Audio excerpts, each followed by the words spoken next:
ৰোগীয়া মাতৃক সুস্থ কৰি তুলিবলৈ দিনে নিশাই ছবি আঁকে পুত্ৰই।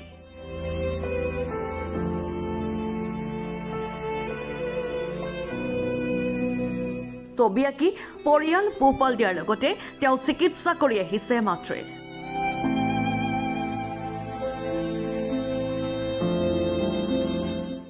উপাৰ্জনৰ পথ বুলি ক'বলৈ গ'লে মই আৰ্ট কৰোঁ, মোৰ আৰ্টে মেইন উপাৰ্জন। আৰু ছবি অংকন কৰি চিকিৎসা কৰিব পৰা ইমান সম্ভৱ নহয় যদিও মই তাৰ মাজতে চেষ্টা কৰিছোঁ।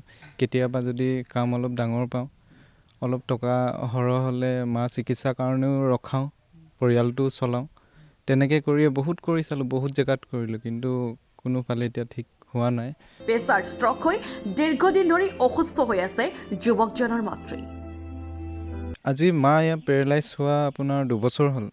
মা প্ৰেছাৰ ষ্ট্ৰক হোৱাৰ পৰা ধৰি দেউতা মাৰ লগত থাকিবই লাগে, দেউতাক ক'তো পঠাবই নোৱাৰোঁ। মই কাম বনবোৰ ইটো সিটোকৈ য'ত ত'ত কৰি মেলিয়ে ঘৰখন চলাওঁ। মাৰো চিকিৎসা তেনেকৈ সেয়া পইচাৰে মই কৰি মেলি চালোঁ। পুত্ৰৰ কষ্ট দেখি পেৰালাইচিছ হৈ থকা মাতৃয়ে নিগৰাইছে চকুলো।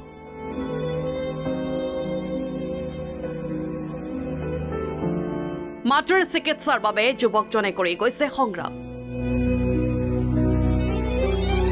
এই যুৱকজন হৈছে বগীনদীৰ দুলাল দাস। আৰ্ট কৰি যুৱকজনে মাতৃক সুস্থ কৰিবৰ বাবে চলাই গৈছে চেষ্টা।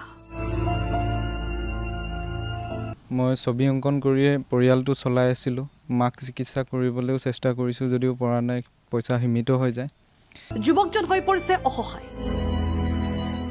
কাৰণ উন্নত মানৰ চিকিৎসা লাগে বুলি কয়, বহুতে বিভিন্ন জেগাৰ কথা কয়, এটমিৰ প্লানৰ কথা কয়। এটমিৰ কাৰণেও বহুত পইচা পাতিৰ প্ৰয়োজন হয়, সিমানটো পইচা গোটাব পৰা কেনেকৈ সক্ষম হ'ম মই বৰ্তমান। তথাপিও চেষ্টা কৰি আছোঁ। আৰু 2 বছৰ হ'ল এতিয়া অৰ্থনৈতিক অসুবিধা হোৱাৰ কাৰণে অলপ স্থগিত ৰাখিব লগা হৈছে মাৰ চিকিৎসা। মাতৃৰ চিকিৎসাৰ বাবে প্ৰয়োজন বহু টকাৰ। ভাল হ'বলৈ এতিয়া উন্নত মানৰ চিকিৎসা লাগে, উন্নত মানৰ চিকিৎসাৰ কাৰণে টকা পইচা বহুত প্ৰয়োজন হয়।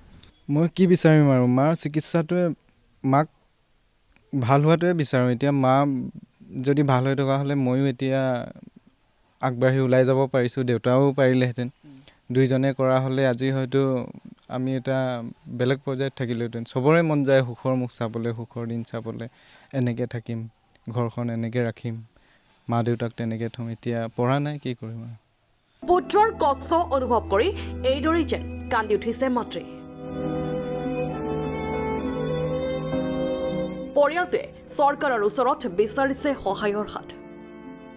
মই এটাই অনুৰোধ কৰোঁ যেন চৰকাৰৰ ফালৰ পৰা বা ৰাইজৰ ফালৰ পৰা কোনোবাই যদি পাৰে কিবা সহায় কৰিবলৈ, তেনেহ'লে সহায় কৰিব পাৰে মাৰ চিকিৎসাৰ কাৰণে। মাক অতি সোনকালে মানে মই ভাল কৰিব খোজোঁ, যদি ৰাইজে বা অসমবাসীৰ ৰাইজে বা চৰকাৰে মোক অলপ হ'লেও সুবিধা কৰে, অকণমান সুবিধা দিয়ে, এয়াই মোৰ সকলোৰে ওচৰত আহ্বান। Bureau' report, Lakhimpur today.